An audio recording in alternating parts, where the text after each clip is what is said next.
नमस्कार, मैं हूँ मनविंदर। एमबीएन नेटवर्क पे आप सभी लोगों का बहुत स्वागत है। ममता बनर्जी और अरविंद केजरीवाल में बहुत सारी समानताएँ हैं। क्यों सौरभ भारद्वाज चुनाव आयोग के सामने धरना दे रहे, चुनाव आयोग कार्यालय के सामने धरना दे रहे टीएमसी लोगों को जब पुलिस उठा कर के ले गई थी, तो वो उनके आँसू पोंछने गए थे? और ममता बनर्जी क्यों हर समय ये चाहती हैं कि ईडी, सीबीआई और एनआईए के चीफ जो है बदल दिए जाएँ, इसी पर बात होगी इस वीडियो में। ममता बनर्जी और अरविंद केजरीवाल दोनों ही एक बोट में बैठ कर के नदी पार करते हैं। कौन-सी नदी? भ्रष्टाचार की नदी। यानी इनके धंधे एक जैसे हैं, इनके एक जैसे डायलॉग हैं। मोदी सरकार ने इनके पीछे ईडी लगा दी है, सीबीआई लगा दी है। हर समय यही ना ये कहते हैं, यही सुनते हैं ना आप? वैसे तो इंडियन अलायंस के बहुत सारे लोग कहते हैं। लेकिन ये 2 लोग मैंने क्यों इनका ज़िक्र किया है, ये वो लोग हैं जो इंडियन अलायंस में कांग्रेस को पलीता लगाने के लिए पहुँचे थे सबसे पहले। ममता बनर्जी एंड अरविंद केजरीवाल। ख़ैर वो एक अलग इश्यू है, आज उस पे चर्चा नहीं करेंगे। अब आप ये देखिए कि जिस समय संदेशखाली के शाहजहां शेख को पुलिस कस्टडी से सीबीआई लेने पहुंची थी, तो क्या ड्रामा हुआ था। ममता सरकार ने क्या-क्या किया था। मतलब ममता सरकार ने इतनी रोकने की कोशिश की शेख को कि सीबीआई लेकर के ना जाए। इसके पीछे जो वजह है, उस पर भी मैं बात करूँगी कि असल में वो मसला क्या था। और अगर मैं केजरीवाल की बात करूँ, तो अरविंद केजरीवाल भी वैसे ही ड्रामे कर चुके हैं। आप जानते हैं ईडी ने इनको 9 सम्मन दिए थे। 9 सम्मन्स को इन्होंने धता बताया और उसके बाद कोर्ट चले गए। ममता भी शेख को लेकर के सुप्रीम कोर्ट गई थी कि शेख को कहीं ले ना जाए सीबीआई। लेकिन ऐसा वो बचा नहीं पाई शेख को और अरविंद केजरीवाल भी अपने आप को बचा नहीं पाए।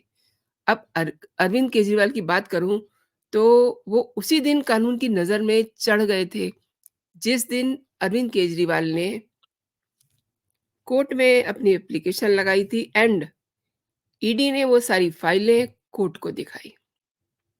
तो कोर्ट ने कहा कि इन्हें अभी तक आपने गिरफ्तार क्यों नहीं किया है? कौन रोक रहा है आपको? इसी के बाद जो है Arvind Kejriwal the very same evening उनको अरेस्ट कर लिया गया 21 मार्च को और इसी तर्ज पे शेख को भी धरा गया था। हालाँकि शेख की गिनती गुंडों में होती है एंड अरविंद केजरीवाल मुख्यमंत्री हैं दिल्ली के।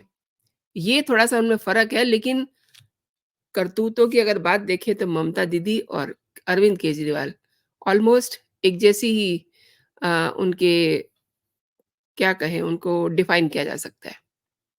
ममता दीदी क्यों कहती हैं ईडी और सीबीआई के चीफ बदल दो? क्योंकि ईडी की नज़र बंगाल के घोटालों पर लगी हुई है।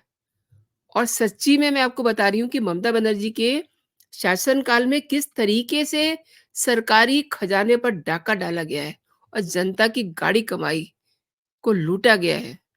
उसे इस बात से आप समझिए कि पीडीएस राशन घोटाले की रकम बढ़ कर के 10,000 करोड़ पहुंच गई है और ईडी ने इसका खुलासा करते हुए ये कह दिया है कि घोटाले से जुड़े मनी लॉन्ड्रिंग के मामले में पश्चिम बंगाल के जो पहले वाले खाद्य मंत्री थे ज्योति प्रिय मल्लिक और 2 और लोग, उनसे करीब-करीब 150 करोड़ रुपए से अधिक की संपत्ति जो है उनकी कुर्क की गई है।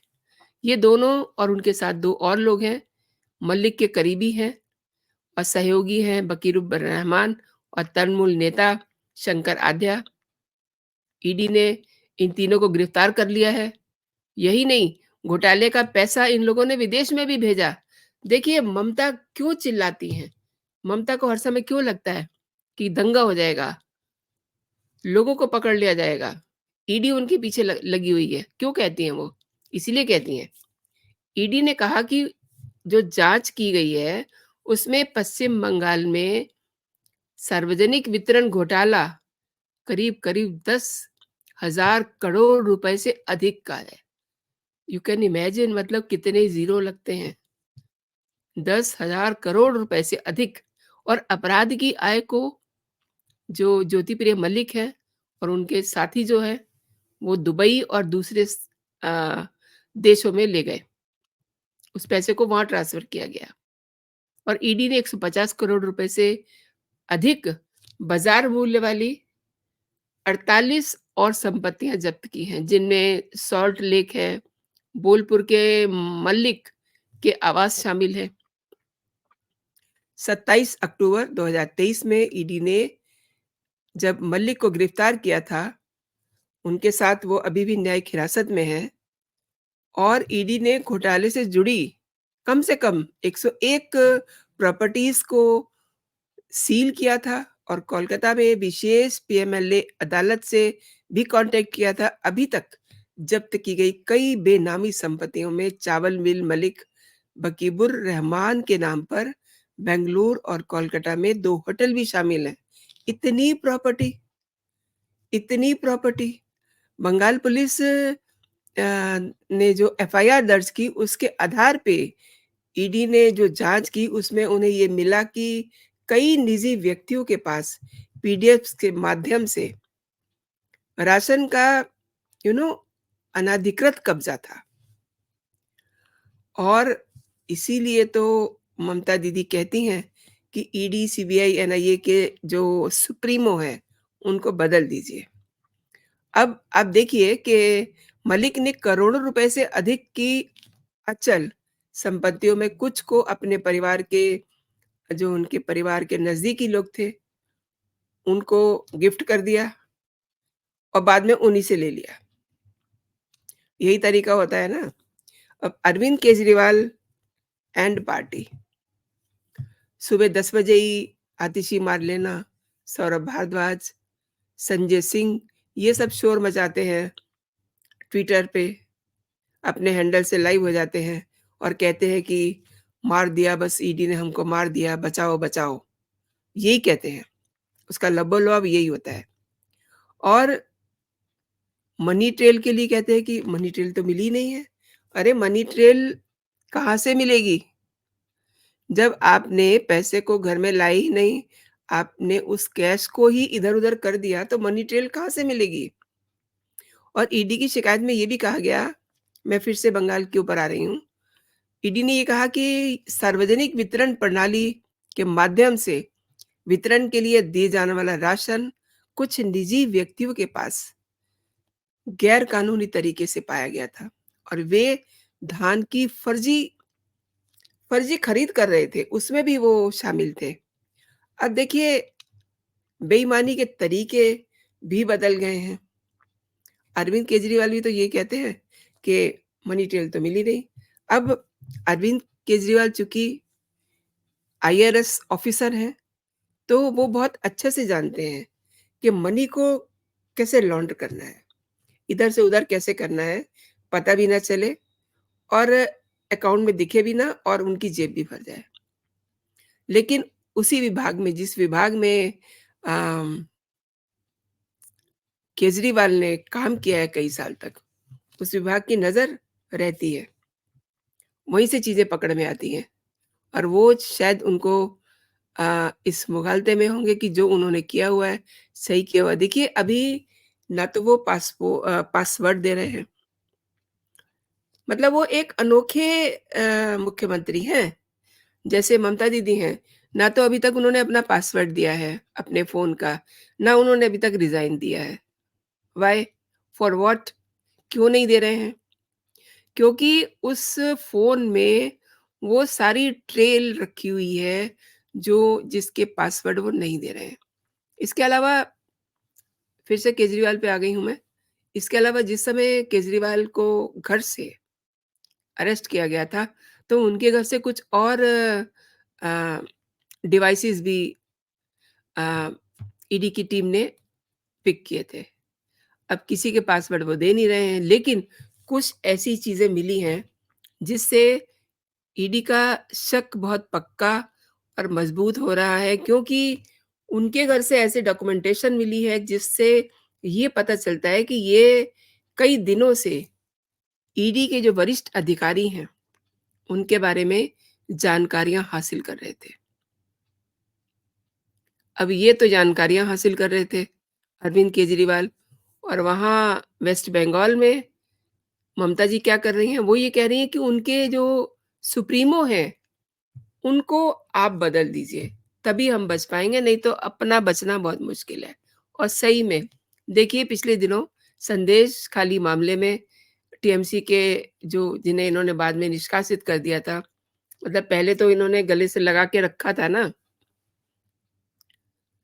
31 फरवरी,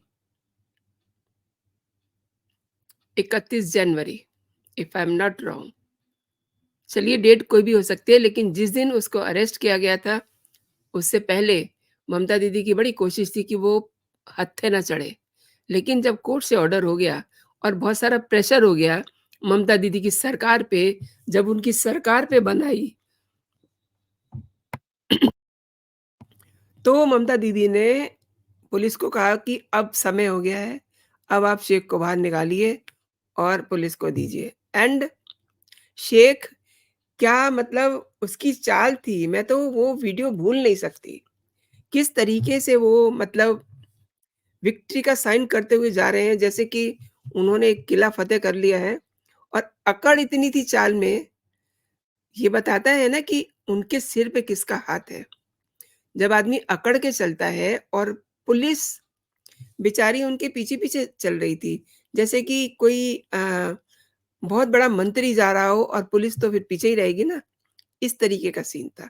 आप सब लोगों में से बहुत सारे लोगों ने देखा भी होगा किस तरीके से शेख उस दिन पुलिस पीछे-पीछे थी और वो आगे-आगे विक्ट्री साइन दिखाता हुआ जा रहा था। तो इसीलिए ममता दीदी चाहती हैं कि ईडी, सीबीआई और एनआईए के जो सुप्रीमो हैं, उनको बदल दिया जाए। अब अगर वो बदल भी दिए जाएँगे, तो क्या ममता दीदी की मुश्किलें आसान हो जाएँगी? कतई नहीं। और ठीक ऐसे ही केजरीवाल कर रहे हैं। केजरीवाल ने बहुत दिन तक टॉम एंड जेरी का खेल खेला, बाद में वो कोर्ट-कोर्ट खेलने लगे, अभी भी वो यही कर रहे हैं। दिल्ली हाई कोर्ट ने उनके लिए बड़ी सख्त टिप्पणी की है कि आपने जो कुछ भी किया है, वो सब अब छिपा हुआ नहीं है, क्योंकि ईडी ने उनको एक-एक चीज़ का सबूत दिखा दिया। इस पर कोर्ट ने ये कहा था कि आप ये सोच भी कैसे सकते हैं कि आपकी गिरफ्तारी गलत है। और मनी ट्रेल की जहाँ तक बात है, मनी ट्रेल का भी लिंक कोर्ट को दिखाया गया। अब 15 तारीख को, 15 अप्रैल को सुप्रीम कोर्ट में उनकी याचिका सुनी जाएगी, जिसमें वो ये कहते हैं कि उनको गलत तरीके से गिरफ्तार किया गया है। हाई कोर्ट से तो वो अ, पछाड़ खा चुके हैं, लताड़ खा चुके हैं, लेकिन अब ये देखना बड़ा दिलचस्प होगा कि सुप्रीम कोर्ट क्या कहता है, क्योंकि बहुत बार फैसले बदल भी जाते हैं, कई सारी रीज़निंग होती है एंड उनके अपने भी रीज़न्स होते हैं।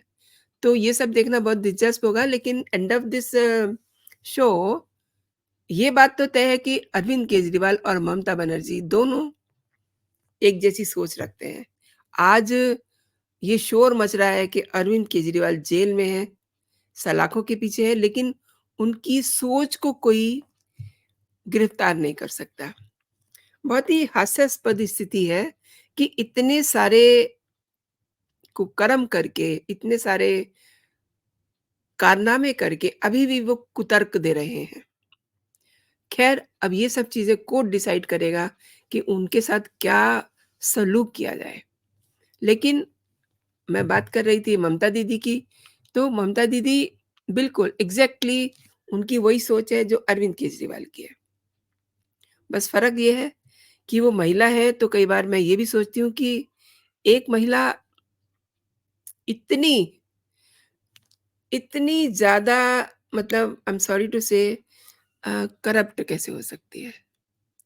और जब मैं संदेश खली की महिलाओं की बात सुनती हूँ, तो मुझे लगता है कि इतनी ज़्यादा संग-दिल कैसे हो सकती है एक महिला मुख्यमंत्री? मुख्यमंत्री छोड़ दीजिए, महिला रहने दीजिए, एक महिला इतनी संग-दिल कैसे हो सकती है? और अब तो सारी हदें पार कर दी हैं। ईडी और एनआईए एंड सीबीआई के सुप्रीमो बदल दिए। देखिए जो वेस्ट बंगाल की लड़ाई है वो दिल्ली तक पहुँची और दिल्ली में आम आदमी पार्टी ने उन्हें गले लगाया। ये दोनों बातें जो मैं ममता बनर्जी एंड केजरीवाल की कह रही हूँ ना, इसीलिए कर रही हूँ एक साथ, क्योंकि ये दोनों एक ही थाली के चट्टे-बट्टे हैं। तो आपने पूरा वीडियो देखा, बहुत-बहुत धन्यवाद आपका एंड आप आजकल वीडियो देख रहे हैं लेकिन चैनल को सब्सक्राइब नहीं कर रहे हैं। ये मैं उनसे कह रही हूँ जो मेरे नए दर्शक हैं। जो पहली बार मेरे चैनल पे आ रहे हैं वो प्लीज़ मेरे चैनल को सब्सक्राइब तो कर लीजिए कम से कम, ताकि आपको मेरे हर अपडेट सबसे पहले मिले। और आप तभी मेरे चैनल को सब्सक्राइब कीजिएगा अगर आपको मेरे वीडियोज़ पसंद आ रहे हैं। और अगर ये वीडियो आपको पसंद आई है तो इस पे लाइक ज़रूर कीजिए एंड आप इस पे कमेंट भी कीजिए कि ममता दीदी क्या कर रही हैं, केजरीवाल क्या कर रहे हैं एंड दोनों कितने सिमिलर हैं। भ्रष्टाचार के मामले में अगर देखें तो दोनों एक से बढ़ के एक है। सोच को कहते हैं कि गिरफ्तार नहीं कर सकते। सच में उनकी जो सोच है उस पे तो कोई कानून अ, असर कर ही नहीं सकता, क्योंकि इंस अब वो गिरफ्तार हैं। गिरफ्तारी और ये जो कहिए कि सज़ा, अभी वो सज़ा-याफ्ता नहीं है, अभी तो उनको न्यायिक हिरासत में भेजा गया है। लेकिन जो यू नो ये प्रावधान बने हुए हैं, ये सोच को बदलने के लिए ही बने हुए हैं, ताकि इंसान सुधर जाए। अब अगर वो सुधर ही नहीं रहे, तो फिर उनका तो भगवान ही मालिक है। तो दोस्तों अभी के लिए इतना ही। आप अपना और अपनों का ख़्याल रखिए, खुश रहिए, स्वस्थ रहिए। जय हिंद, जय भारत।